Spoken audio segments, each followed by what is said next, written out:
Just so you all know, if you start talking, we won't hear you. So put your comments in the chat, and then that way I'll be able to ask Dave. All right, go for it, Dave. Thank you. All right. Hey, everybody. I'm Dave, as already said. First off, thanks for spending what is this, Wednesday night with us? Sorry, I've lost track of time the past few weeks. Thanks, Ori, for getting everything set up. It's great to be back in person. I know we got people online. Thanks for joining us virtually for everybody on the phone. Again, I'm Dave. I'm a lead software engineer at a company in Fishers called Vibenomics. We're one of those companies that nobody has heard of, but everybody has heard. So people who shop at Kroger, anybody in the room shop at Kroger? Yeah, you've heard us because we do the music and messaging in Kroger. So every time you're walking around, if you love the music that you're hearing in there, you're welcome. If not, I'm sorry. Today, we're going to talk about JavaScript metaprogramming. And wait a minute, this is the .NET Consortium, right? What are we talking about JavaScript for? So let's talk a little bit. So my background, and as already said, we've known each other for many, many years. I was traditionally a .NET developer. I came up through, I started in QBasic all the way back. I've been programming professionally for 20 years, and before that as a hobbyist in primarily the Microsoft stack. But I came up, I made my progression in the .NET world through C#, and then Microsoft introduced Link, and I got really excited about that and functional programming. And then I got excited about F# because F# is awesome, and I think it's probably demonstrably like the greatest language ever. And then I found that I couldn't really get any jobs using F#, which really, really sucked, because I absolutely love the language. So then I started applying the things that I learned from the functional world and functional programming into my C#. And I found that the things I had learned, all those things I was doing in the F# world that translated into the C# world, made my software better. And then I kept working in C# for a few years. I got hired on as a contractor at my current company, which was at the time called Fusic. I was brought in to stabilize an early incarnation of our platform that was on .NET. And then we decided, well, we're gonna rebuild the platform in Node. So I have gone from functional and F# and static and strongly typed into JavaScript.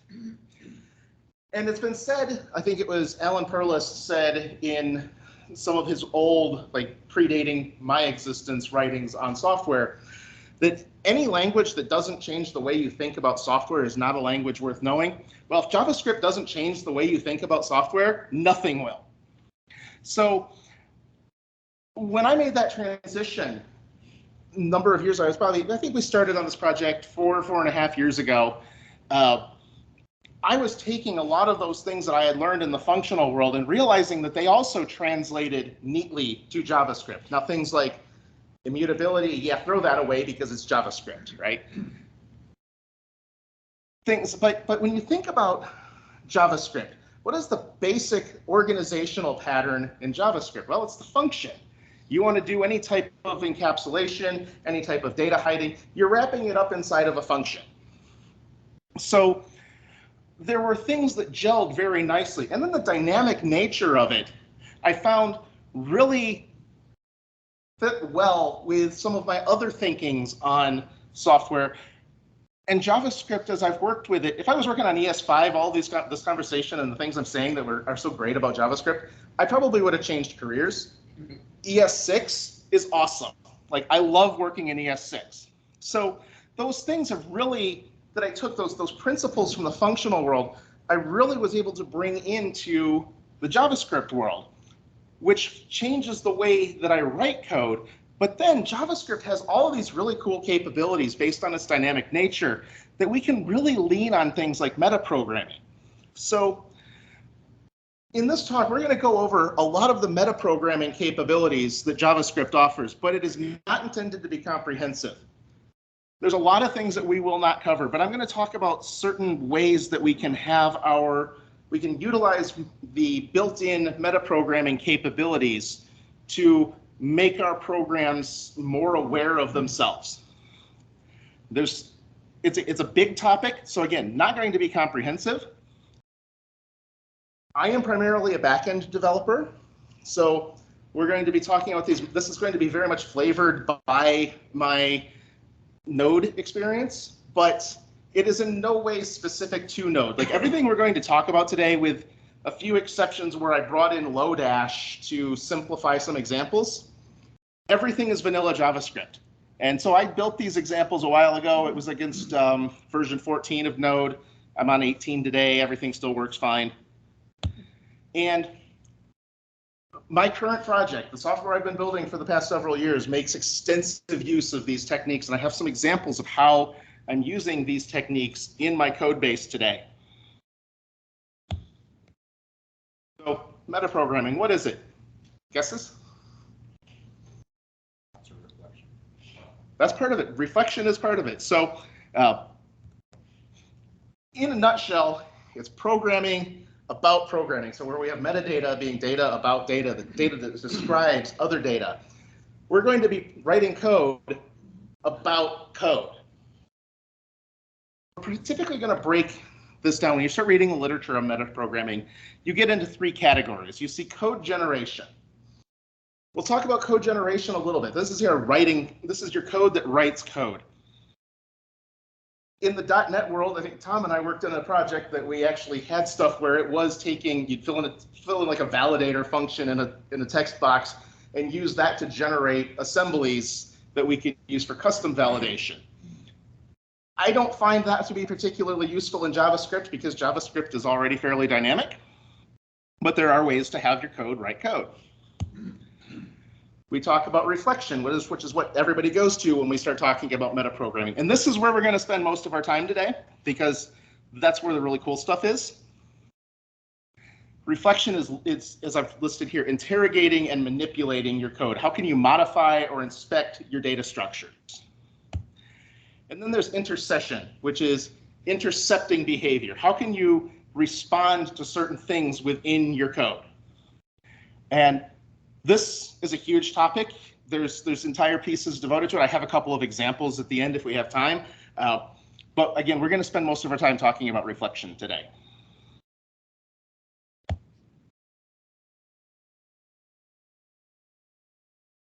All right. Just checking the chat. Okay.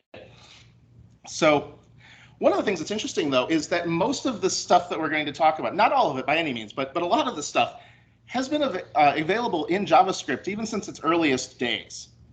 So we'll start with code generation, and we're going to kind of skip through this section pretty fast. Again, I don't find it to be terribly useful in JavaScript, but it's important to know a couple of things. So first off, how many JavaScript programmers do we have in here or have worked in JavaScript some? Okay, so pretty much everybody's raised their hands in the room. So I'm sure you've come across this, eval. Yeah, no. This has been around since day one. I'm not going to go into too much detail on this. A lot has been written about the dangers of eval. I've got a link, so I'll share this presentation later, but there's a link here that goes to MDN. They have a great write-up on the eval page that's titled Never Use Eval, and they go into a lot of detail about the pitfalls of using eval. So one of the biggest issues with eval is scoping issues. Like there's scoping around what is visible to the code that you've got in the string, and what privileges does it execute with, and how does it evaluate the code. And it runs through the interpreters, and it has to do a lot of name lookups, and it's just generally slow and error prone and can introduce a lot of vulnerabilities into your system. So again, we just don't use it. Let's see. So just an example. So I've got a variable here named name. It's got a value, and that value is exposed into that string because of all the scoping rules that are involved with eval. And generally, if you don't want to leak information, if you're trying to load a string dynamically or something, you can get yourself into a world of hurt. So we'll move on from that, because there's a different way if you want to dynamically generate code in JavaScript, and that's the function constructor. This works around a lot of the limitations of eval. So it does this, it actually runs it through, generally runs it through a different mechanism to translate it to machine code. It is scoped globally, so it doesn't close around the scope where the function is defined. And so if I was to write this, giving it a parameter name, I went too far on this one. So this example, new function, we can provide parameters. There's a list, you give it just a series of, essentially just a list of parameters. And then as it compiles, it generates the body and the signature accordingly so that you can pass in values as if you were calling any other function. And because it exists in the global scope, rather than this local scope, when we define the name Dave, it's not available. Now we can talk about hoisting and all that fun stuff that goes with JavaScript. But here, if I was to invoke say hello, we get a reference error. Name is not defined because we've got this constant and the scoping rules are enforced. So we have better control over what data is visible to this code that has been dynamically generated. If we want to make something exposed and put it in the global scope, we can do global.name, set the value, and now suddenly that's available. And let's see, skip through there. And then in the Node world, again, not using this a whole lot, there is a module. I'm not going to go into detail on this. There's a module you can load and use in the Node side, which has even more control and allows you to set various contexts. The scoping rules a lot. You can provide even custom scopes, and so it gets pretty interesting. I've actually never used this. I've never had a need to use this. So again, I'm just going to kind of skip through this piece. And that leads us with more time for fun stuff, which is the reflection and the introspection. So even in the earliest days, one of the simplest things we can do, and going back to the earliest days of JavaScript, is look at the types of data that we're using. So you hear a lot of things, we don't necessarily have that many types in JavaScript, but it is there are still types. And we have this type of operator that tells us we can use the type of operator to find out what data type we're actually working with, kind of. So anybody tried to use type of in JavaScript? So the reason I say tried to, or the reason I say maybe up here, is because it's really clunky and cumbersome. And I gave this talk at Kansas City Developer Conference once, and Corey House was in the audience. You got to even follow Corey House. He made a tweet about this slide, and I can't remember which one it was, but one of the creators of JavaScript got involved in the flame war that came about because I said the type of lies. Type of is going to give you a technically correct answer, but not necessarily a practically correct answer. So if we look down this list, like numbers, type of 37 we see as a number. Type of number constructor 37, well, constructor function 37 gives us a number. But if we do type of new number 37, we get object. And that's just the way that the JavaScript type system works.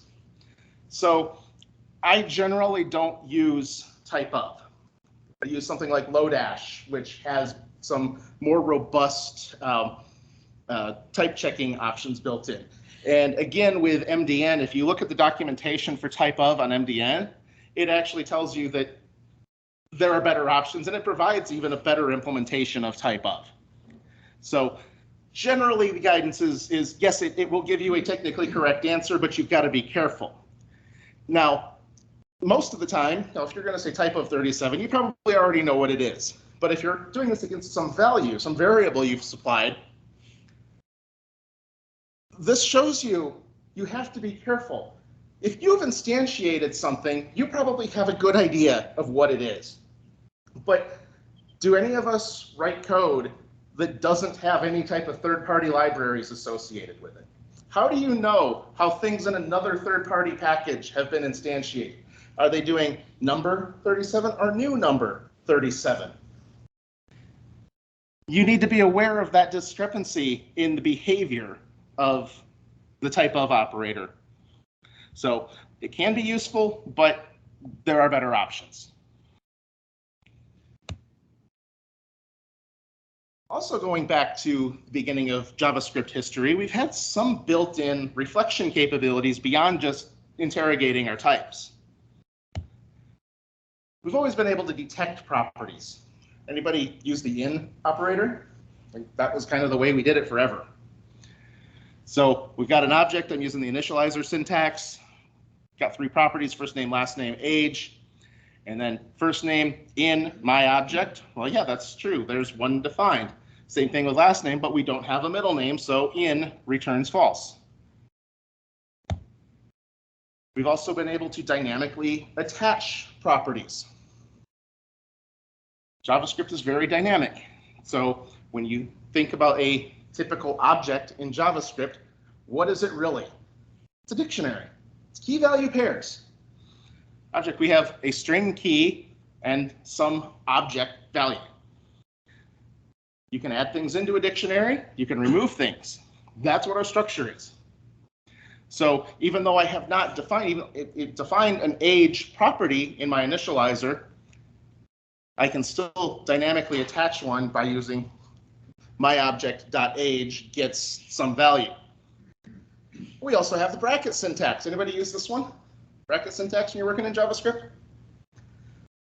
I use that syntax at least as much as I use the dot notation. Because I do so much metaprogramming, that is often easier, the easier approach. And we'll see a couple of examples of where and why I would do that.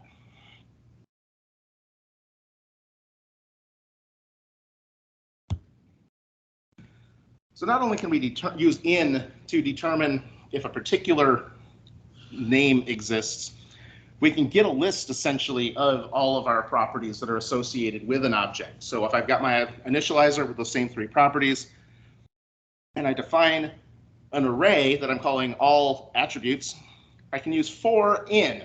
It's a construct that's existed since early JavaScript. And I can say for variable in my object. That's going to get all of those keys, and I can push those into the array. And now I've got a list of all of the keys that are defined on my dictionary, or all of the properties defined on my object.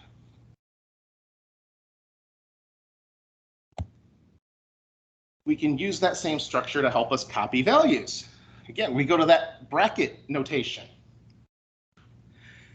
You need to use the bracket notation when I'm using a dynamic property name. So in this case, we have for in, and we're saying on our new object with the bracket and our variable name within the brackets, saying whatever the value of this variable is, set that property on this object.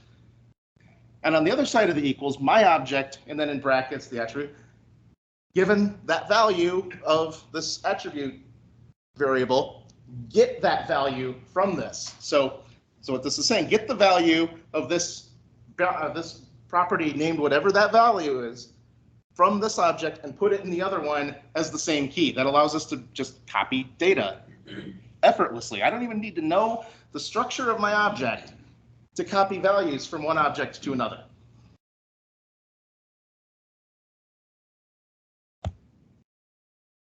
Again, if we can add a property, we can remove a property. There's a delete operator.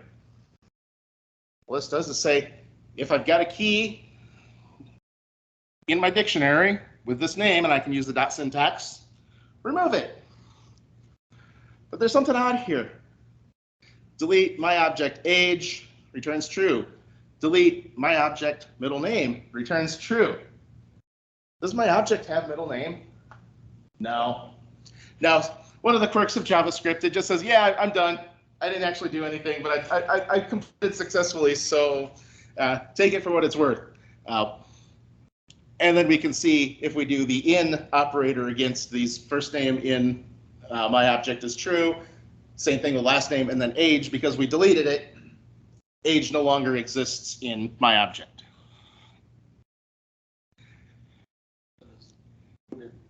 Never return false. It doesn't.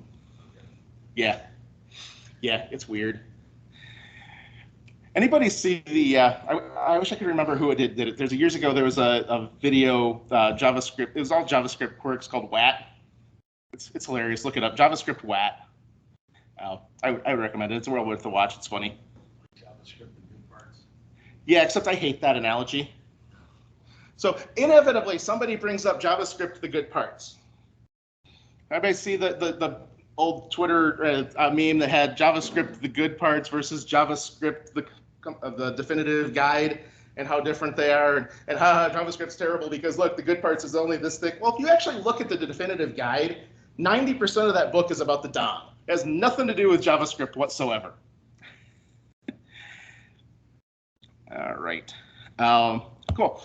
So a lot of this stuff, again, built into JavaScript since the very beginning, but people have realized that there's shortcomings like delete and type of, and unfortunately, there's aside from third-party libraries or what is listed on MDN, there's not really a good solution for the type of thing, but the language has evolved and we get some more capabilities. A lot of these things were introduced in either ES5 or ES6. So we get into modern reflection. One of the things we see that I didn't talk about that existed a little bit before was the object type. And that has existed and it's had certain reflection capabilities that we didn't talk about in the last section. We'll see some examples of that as we go through here. That has ways to interrogate your properties, which we'll see. There's also another modern type called reflect. And reflect has a sibling type called proxy. They share an interface, so they have the same properties, the same methods on each, well, same members on each type to provide a consistent interface for both reflection and intercession on the proxy object. And we'll talk, that's when we get to that, we'll see some of that a bit more later. But this is how some of the ways that JavaScript has evolved. So when we start talking about modern reflection and the way that I typically would use metaprogramming and reflection in my projects, we see that there's a much different interface. So instead of the in operator, we're already diving into reflect. So reflect has a method, and excuse me, I am going to say function at some point because that's my nomenclature.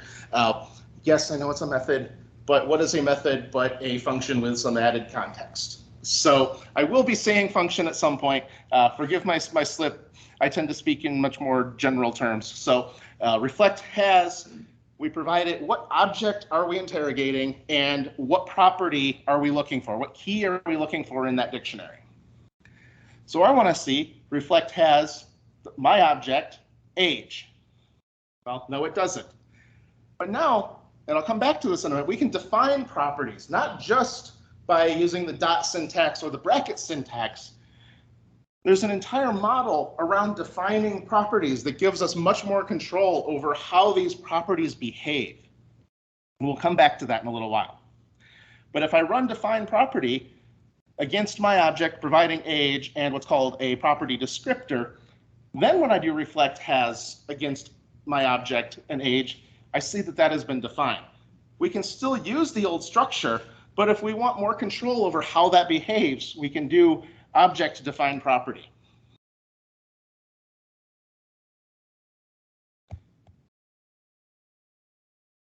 Along those lines, we want to access or mutate any of those properties. We can still use the dot syntax, we can still use the bracket syntax, but we can also do reflect.set and reflect.get.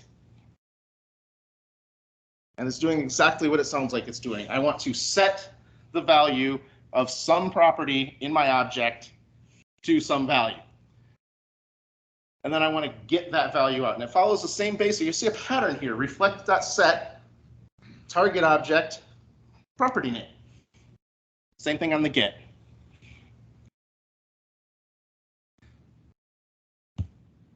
But where that starts getting interesting is there's an extension to the identifier or to the initializer syntax where we can do computed names. You couldn't always do this. This is an ES6 feature. So in the first part, the first one, I've got this device identifiers, and this is actually something that I have done recently in my code base. I've defined a series of constants. Now I've frozen the object to give some semblance of immutability, but I have the keys, player ID, MAC address, phone number, and so on. Sorry. And then I have identifiers, and the other one, the identifiers is not frozen, I could have, but notice that all of those are in brackets. What do you suppose is going on here? Take a guess on that second one, the identifier validators object defined on line 8. What is going on in that initializer? Checking and evaluating it? Yes, exactly what it's doing. So in that identifier validators, I have 4 keys, and it's device identifiers dot MAC address. Well, what it's and phone number and player ID and so on. What it's doing is it's defining a new object with the property names being the values of those constants in that first object. So now I've defined that value once. My magic string is isolated to one place, but now I can have an object that has, assuming that I had a validate MAC address function defined somewhere, the value of my validators is now a function that is corresponding to that MAC address property. So I can refer to it as device identifiers.MAC address, but the object, the value of that is actually the string MAC address. And we'll come back to this and see how we can use that to our advantage in a couple of slides here. So I said I wanted to come back to define property. We'd see this in a little bit more detail. Well, here I've got an object. My object looks very familiar. And we already saw an example of define property. But what's going on here really? We've already talked about the first 2 parameters. The next parameter is an object. This is called a property descriptor. And this is where the metadata portion of metaprogramming comes in, because we're defining properties that define how our property is going to work. So if we were to just do a myObject.age, the JavaScript interpreter is going to define a property with a default descriptor. What the descriptor does, again, is it controls how we are able to interact with that property. So in this case, configurable is one of the options I'm setting for this particular property. That means I can redefine that property later. If I set this to false, I would not be able to redefine that property. Enumerable, remember that in operator, or we saw we haven't seen reflect own keys yet. Enumerable, true, means it will show up if we try to list the properties. False, it's hidden. If we try to serialize the object, it will not show up. Writable true, I can change the value. False, read only. And then value, I'm setting the value of age to 43.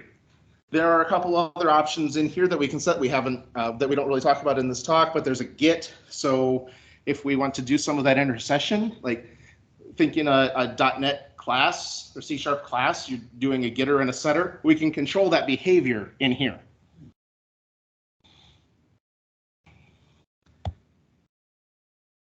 And yeah, let's see. All right. So what if you're interested in what those property descriptors are for something? Well, then you've got reflect get own property descriptor. Same signature. What object are we interrogating, and what property are we looking for? So initializer's got the same object we've been seeing. Get own property descriptor for my object and first name gives us that descriptor back. And in this case, we can see the value is what I set in the initializer. Writable is true. That's the default. Enumerable true, default again, and same thing with configurable. Because it was part of the initializer, it used that default descriptor.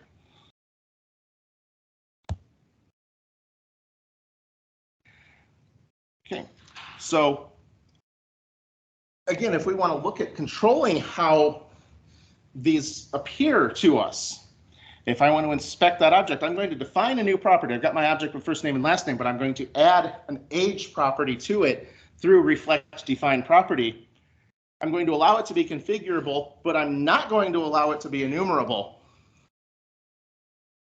If I run reflect own keys, this is going to interrogate the object, and own keys actually behaves a little unusually because it does include everything.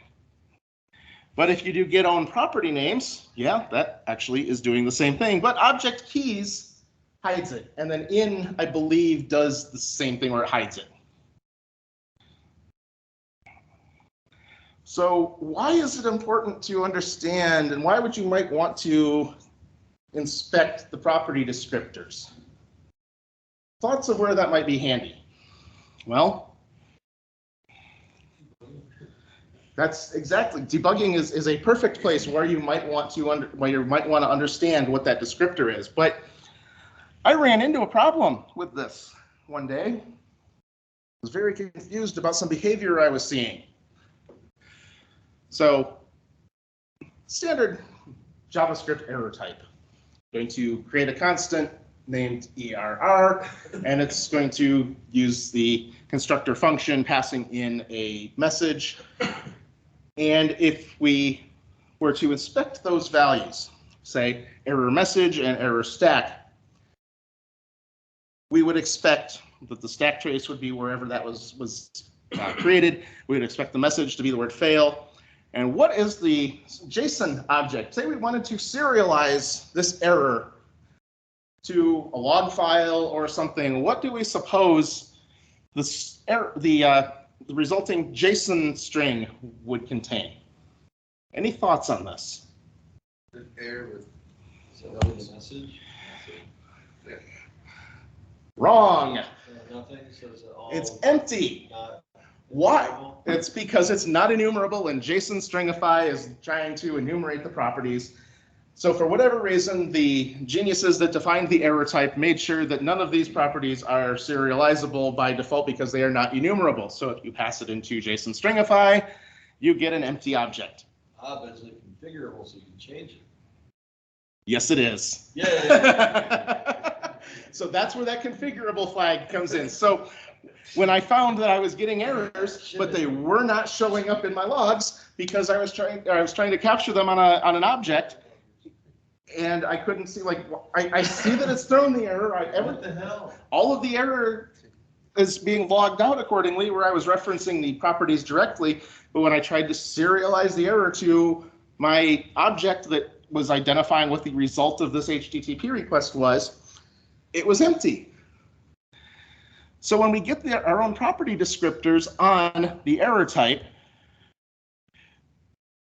we get a stack and we get the message, but we can then, so the value of stack is error, fail, at whatever. It's writable. It's not enumerable, but it is configurable. And similarly, on the message,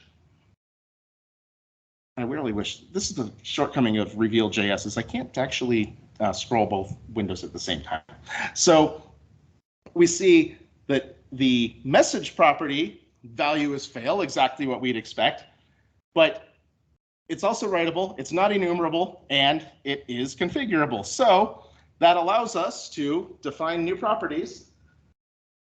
We're going to redefine both the message and the stack to be enumerable, such that I'm able to then stringify it and see the data that I expected. So now at this point in our metaprogramming journey, we're starting to redefine parts of the language, parts of how JavaScript behaves. We're going to come back to customizing how JavaScript works in a little while.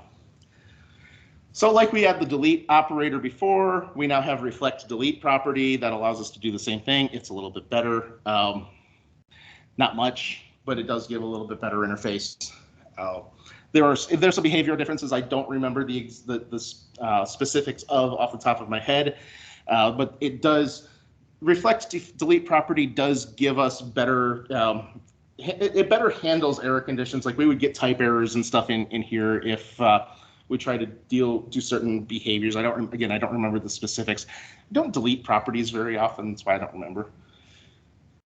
It's read only. Can you delete the property? Because it's configured. So if it's configurable, I don't. If it's configurable, I believe you can. If it's not configurable, but I could be wrong on that. I haven't actually tried. I'm just curious. Like, Yeah. What can you do once you've written it? Because you can change the code and force it. Oh yeah, you know what? I did actually do that. It's been a while since I've looked over this. So define property, my object applying a birthday configurable false. If I tried to delete it and it's configurable, I can. If I try to delete it and it's not configurable, no, that returns false. Sorry, it was locked though. Like, thank you though. Cool. Oh, thanks. All right. Okay, so then now we're starting to get into some even more interesting stuff. So we've got enumerating property values. Like this is one I've for a while I was questioning the usefulness of, but now I really have come to embrace it. So I've got this object here, same thing we've been looking at, and I'm using object.values. So again, the object type has a function called values. I'm providing it with the object, and it gives me an array of all of the values from that object. Now, a common use case, a more typical use case for this would say I have a bunch of values in an object, and I want to perhaps iterate over them and add them up or something like that. Maybe it's just a whole bunch of numbers. I want to add them up. Any number of those things. Well, now I can get an array of those and manipulate those. I don't use it that way. So my love of metaprogramming, remember our friend device identifiers from earlier. Well, using that same object, use object values against that object where I have the constants defined to represent particular strings. Valid identifiers is going to be an array of all of the values from those. So those are my identifiers. There's my MAC address, there's my player ID, and so on. So if having that array, I can use array.includes and pass it a string, say, is this valid? I already know what my valid identifiers are. There's no reason for me to define them. There's no reason for me to build if statements beyond for each case. No, I can just convert that object into an array of values and see if that array includes some string. So if I'm getting an object in, so I've got an HTTP route and my object has an identifiers object on it, and each property is an identifier, and I need it to be one of those, and somebody provides something that's not, well, I can catch that very easily, and I only have to define an includes. Yes? So it's only those four and in that order? Yeah. And then what if one of those doesn't exist? Does it give you nothing back? So this is going to go and iterate over each of the entries in the dictionary and give me just the value portion. Right, but what if? So then if let's say you call delete on one of those, or for some reason it wasn't an object. So for some reason, That's all four. Would it come back with three values, like a best effort? so you can delete, you could remove it from the array, like you could remove it from the array, but I've frozen this object, so I'm not allowed to make changes to that structure. So in this, the object freeze is making that redundant. Oh, okay. No, I got it now. Okay. So here the array of this is just Values, and you pass it that. pass it the device identifiers. Gotcha, but you can't say I want object.values and then filtered by this. I was in my head. No, well, you filtered. could. There's other ways. Right, but it wouldn't be this function. But it wouldn't be this function. Right. So this is just going to give me the string player ID, the string MAC address. It's going to give me an array of those. And so then I can say things like valid identifiers includes player ID. Well, it does in that object. It's the capitalized player ID. That value is player ID. Yeah, it exists in my array. Same thing, valid identifiers includes IMEI. Well, no, it's not there. It's not defined. So why is that so great?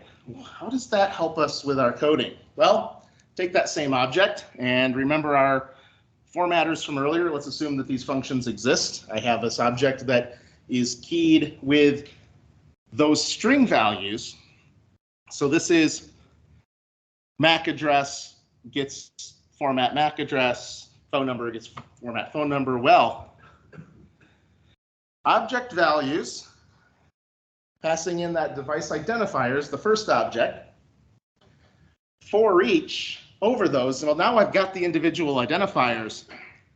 If reflect has my user model, what has come in on my HTTP request, the identifier that I'm currently on in my loop, I can then format that value and replace it on that object. So if I wanted to add a new case, if we decided to start supporting IMEI as an identifier, I define the constant for it, I define the validator for it. I don't have to adjust any of this logic. And actually, I changed my formatter. I don't have to do anything but define a new string and define a new function to handle IMEI formatting, and that formatting function doesn't change. It's also really nice because now I have a list of, well, what steps do I go through? I have something that's readable. I have format MAC address. I don't have to go and dig through a whole bunch of if statements or switch cases trying to find the right one, because now I've just got a list of them and they're all consistent because I'm using those constants I defined in that first type. Questions? All right. I gotta run, Dave. All right. Okay, cool, Lori. All right, so we saw those. Now, so we're going to go into what Ori was talking about a moment ago. Objects as key value pairs. So we have object.entries where we provide an object, and that gives us an array of arrays that have the keys and the values. So if I say entries, my object, I didn't get the extra lines in there. Sorry, we have then, it's grayed out. I don't have it wired up appropriately, apparently. I can then map over those and convert those to a string like I've done here just for the example purposes, but anybody use MongoDB? So familiar with the attribute pattern. So the attribute pattern in MongoDB allows you to define, basically you give yourself a nested document that has an array of objects that have a K property and a V property. Well, this translates to that very nicely. You have to do a little extra mapping. There's some functions in MongoDB that allow you to do this, but this actually really facilitates working with that type of structure, because now I can just say, well, give me all of the keys and values as an array, and I can format them, manipulate them accordingly. See, Ori? Oh. And then the corollary to that is the from entry. So if we've got an array of those key value pair arrays, we can go object from entries and turn it back into an object. Right, I'm going to skip by here a little bit. Okay. We can clone objects. Now this is very, very rudimentary cloning. There are better libraries to do this, but if you need something quick and dirty, object assign. So you give it the object that is the target, and you give it source objects, and it will combine them, which is really useful for merging objects. So if I've got my object with my name properties and then an address with some address properties, and I use object assign on those, providing my object being the target, and then a new object that, oh wait, there's some property names in there that are the same as what were on my object. What's going to happen there? Guesses. When it tries to put the objects together, these have the same, there's a collision between my object, which has first name, and the second object I'm providing. What's going to happen here? Any guesses? The second one wins. So it's going to take the full name, instead of Dave, as shown in the initializer, that second one is David. That's going to win. So the resulting object is going to be first name David, last name Fancher, and then we can see the address added on there. So we've created one bigger object from three objects, merging in differences with the last instance winning.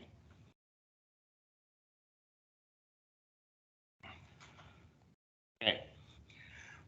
So now that we've seen how we can interrogate objects and see what their structures are. We've seen some examples of how we can use our keys to identify, to understand the structure of our object, and we can dynamically reference properties. Let's look at something that brings all of these concepts together. And this is something that I actually use daily. So first, familiarity. Who's familiar with the idea of a higher order function? Iffy? What do you mean? You got some idea? I mean, is that what you're talking about? So a higher order function. Crisscross. So a higher order function is one of those things that I really picked up in my functional world and has flavored every single thing I've done since. A higher ordered function is a function that accepts or returns another function. So think about something like in LINQ. You have innumerable, I can't even remember the names of those, it's been so long. Say where. You provide a lambda function to where, and that controls how you're filtering on a particular collection, right? A higher order function, that's a higher order function because it accepts a function. I use higher order functions for pretty much everything these days because it changes, it's another thing that changes the way you think about coding. Remember, if you didn't, a language that doesn't change the way you think about coding isn't worth knowing. Well, this is one of those things that completely changed the way I think about coding. So what we have is a generalized function based entirely on metaprogramming that allows us to do validation against arbitrary objects. All standard basic JavaScript. There's nothing in here except for, I've got a note here for Lodash to simplify a piece. It's not necessarily even required. This is all just basic JavaScript. So we start off, we have a function here. It's a constant defined as, we've called it validate model, and it accepts a validation model. We'll come back to that. The return is another function that accepts a model, which handles the validation. So we see the validation model, and then inside of the nested, the return function, we see reflect own keys. We're using reflect own keys with that validation model. We're then using the one function to rule them all, reduce. Reduce is probably the most powerful thing I've worked with. This is for the .NET world. This is the aggregate function. More the traditional functional languages call it reduce. That accepts an accumulator, and in this case, since we're iterating over the own keys, the property names from our validation model. Within there, we create a constant called validate, which pulls the corresponding, the validation function that corresponds to our key. And we have a constant that represents the value from the user model based on that same key. So if I have a validation model that has a structure with some keys, it's expecting the user model to have the same structure, same keys. So it can look them up. And so it says, if I have, and we'll see in a minute, if I have a first name on my validation model, it's going to look for a first name on my user model. Then we say, if not validate value, push this key into our failures array and return the accumulator regardless. It does that for every one of our keys. When that loop completes, if we have any failures, join them together with a comma, and then throw a new error with the validation failures. We'll use the templated string to throw the errors in there. Otherwise, we return the model. So we either throw the error with the validation failures, or we return the model. Everything's good. A couple of just a single function that's just incidental to this example, the is non-empty string. So now we create validate person model. Notice we're just passing in an object. The result of validate model is, again, another function. So I've defined a function that knows how to validate a person that has this structure, first name, last name, age. It's expecting first name to be a non-empty string, last name to be a non-empty string, and age to be a number. And this is where I'm using Lodash for type checking. Because validate person model is a function, now I pass in the user model. Assume this came from like an HTTP request or something. Validate person model, it already knows the structure of the person because we've already created that. And we supply this, in this case, these are valid values, which gives us the model back. But what if last name or age didn't meet our validation? Well, now we've got last name is null and age is not a number, it's a string. Well, then we get the error message, validation failures, and it lists those individual keys. We could take this to provide more information, but you can see how we have taken two models with the same structure, used the metaprogramming to interrogate that structure, and then apply functions to perform the validation on each of those individual properties. And then this can apply because we followed that pattern, can define, say we have a different type. We don't want to validate a person model, maybe we want to validate an address. This same mechanism, the same technique can apply to any of those arbitrary types as long as we're consistent in our structure.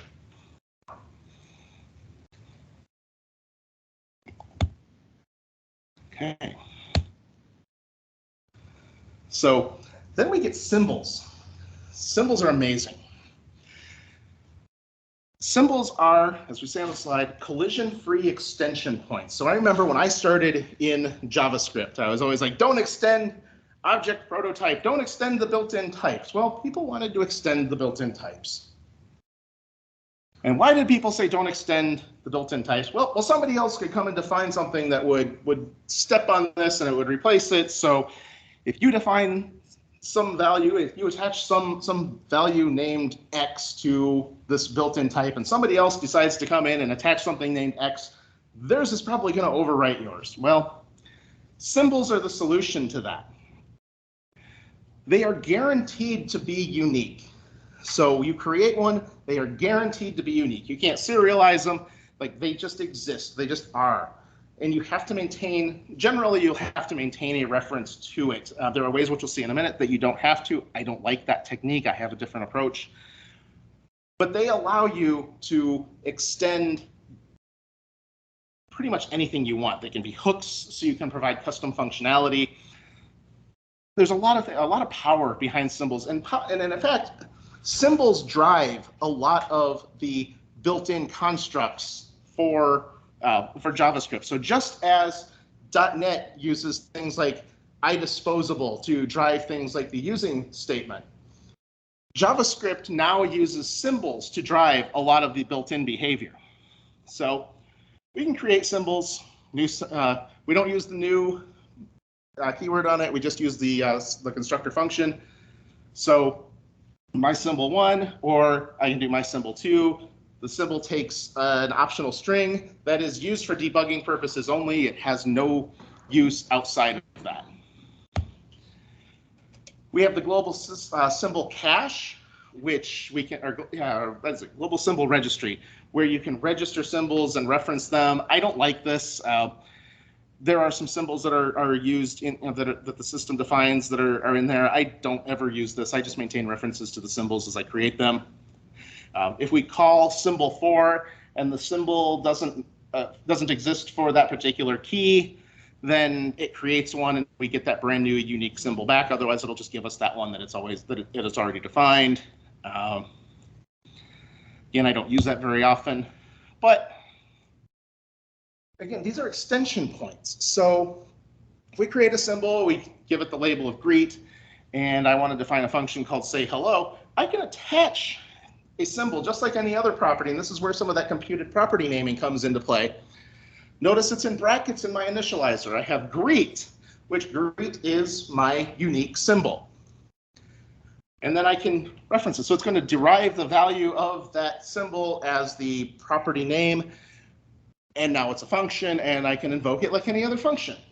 but I can only reference it by greet, but we will never have another greet. If somebody else says, creates a symbol, and even if they label it greet, they will not be the same symbol. So I wouldn't use a symbol this way.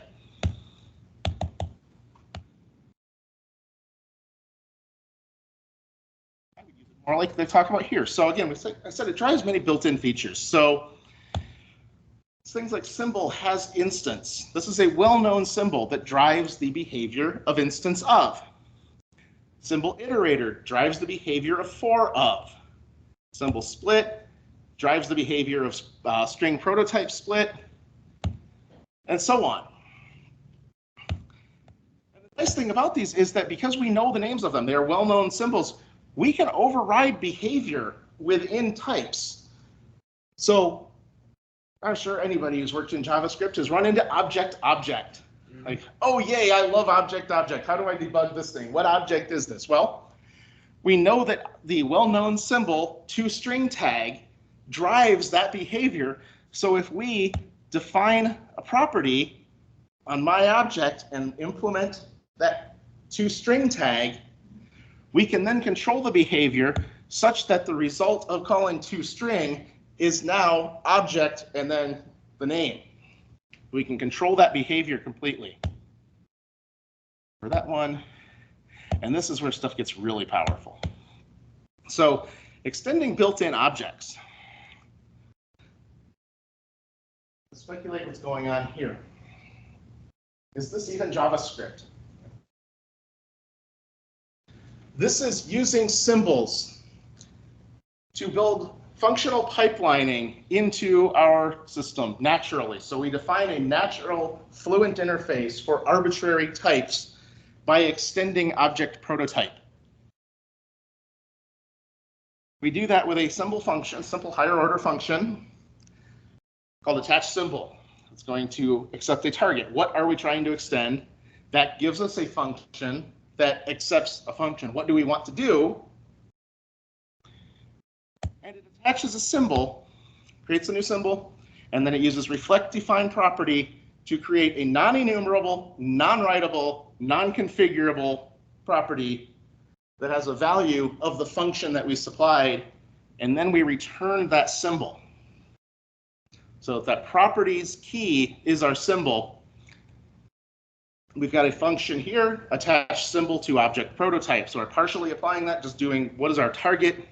And then we define pipe as the result of the symbol generated from attaching that symbol to the prototype. And now we have arbitrary function chaining. We have changed not only the nature of the language, but we've changed the semantics of our code such that we're emphasizing the input and the output and the steps we go through to get to the output. There's no hunting through nested function calls because we start with the data that is our input.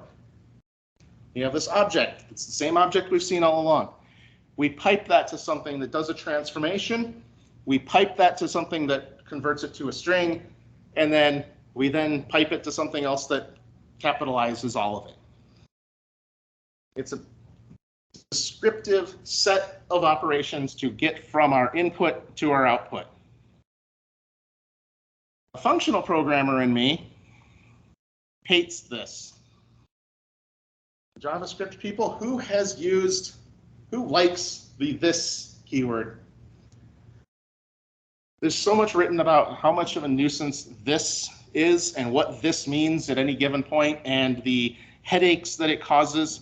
I don't like this. And the way that this structure is, every single one of my extension functions, which analogous to an extension method in C#, need to have the classic formal function syntax because that's where we can get the reference to this.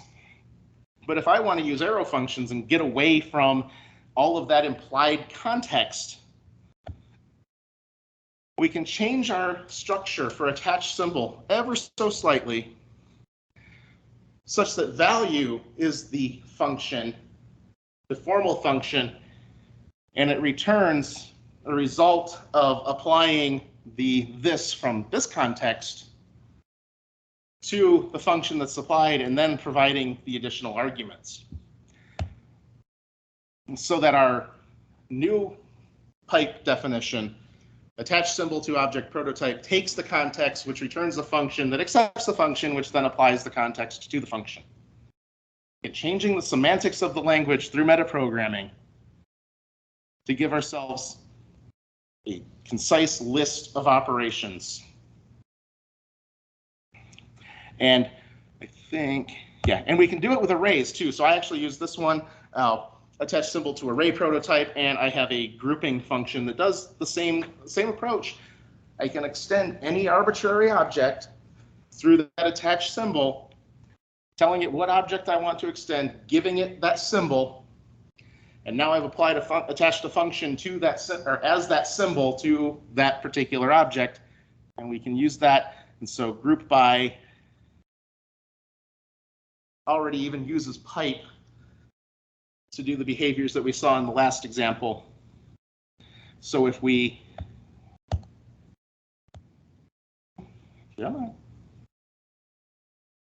so if we have an object or have an array of names, we can call group by, which then would give us, based on passing group by v goes to v.lname and the resulting, and the other function being the value selector v.fname, we get an object keyed on each of our keys from the key selector and an array of all of the values from the value selector. And now we don't even have to give it a fancy function. Line 52. One of my favorite things. What does that function do? ID gets x goes to x. It's a function that accepts a value and returns a value. So I can arbitrarily use that as the value selector instead of v goes to v.fname. And now I still have an object grouped by the key, but now it's the actual object in the value arrays.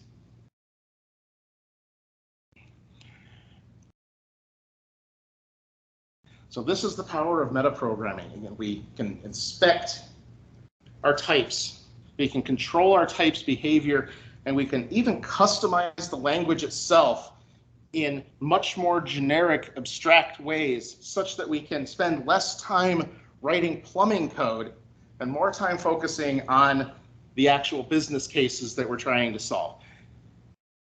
I employ these techniques daily, and it's because I get all of the plumbing out of the way. It just goes away. I know what my validators are. I know what my formatters are. I follow models. I have consistency through the program, so I know if I'm accepting this model from the user, I need to format it this way, and I need to validate it this way. I have known types. I can do the conversions. I can translate things very easily without having to spend all of this time rewriting all of this stuff for every single type in the system, because I just need to know what the structures are. And the metadata and the metaprogramming allows us to do that. So given that it's 7:54, I'm actually going to skip the section on intercession. I have used it a little bit. There's a type called proxy, which correlates directly to the reflect type. What it does is it defines a series of what they call traps. So there's, if you think of the reflect type, we saw things like reflect.get, reflect.set. There's also proxy get, proxy set. Those allow you to define functions that intercept the behavior. So as the code tries to invoke a get on a property, you can run a function through this proxy object by setting up the trap for get or set or delete or define property. All of those have different traps that you can set and respond to. So that makes, you can do things like testing with it. You can do things like just intercepting behavior and doing like audit logging, those types of things. I actually used it more practically my project has had one database since the beginning of its existence. It had one database that it needed to use, and we've defined a type called data context, which exposed my MongoDB collections. Well, then we started needing to work with a second database, and I wanted to expose the collections from that database, but all of the code was written against a type that only understood the one database. I used a proxy to intercept the GET, and so it would look, the object that I was proxying knew about both of the different databases and what collections were associated with those databases. But all of the code that was written around that before that only knew about the one, I used the proxy to intercept the GET, and I said, well, is the property that I'm accessing one of the two database names? No? Well, then now I'm going to default to looking at the original database and look for the name in that database object. I didn't have to change any other code but that data context, because I was able to proxy and intercept all of that and then redirect it to the appropriate collection, return the appropriate property from that first database through a proxy object. So that is a QR code that should take you to this project on GitHub. So you can see all the code examples. Again, we're at 8 o'clock. I'm happy to hang around and talk about stuff until Theorist kicks us out. But there's, again, not by any means a comprehensive discussion on this. I will check over here to see if there's any messages in the chat. Let's see. Okay, looks like I got somebody typing, but yeah, again, I appreciate you guys spending time with us tonight, and thank you for your time. I hope you got something out of this, and look forward to seeing you at future events. Thank you.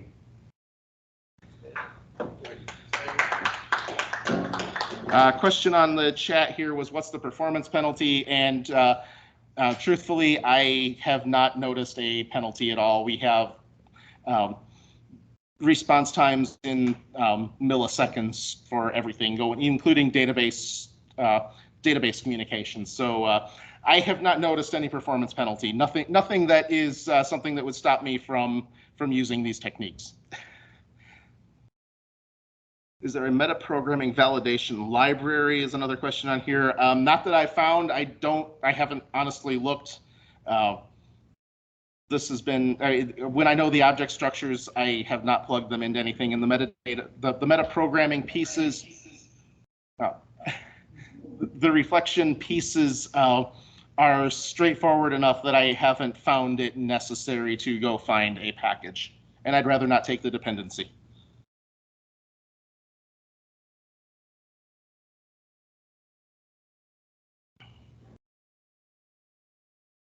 All right.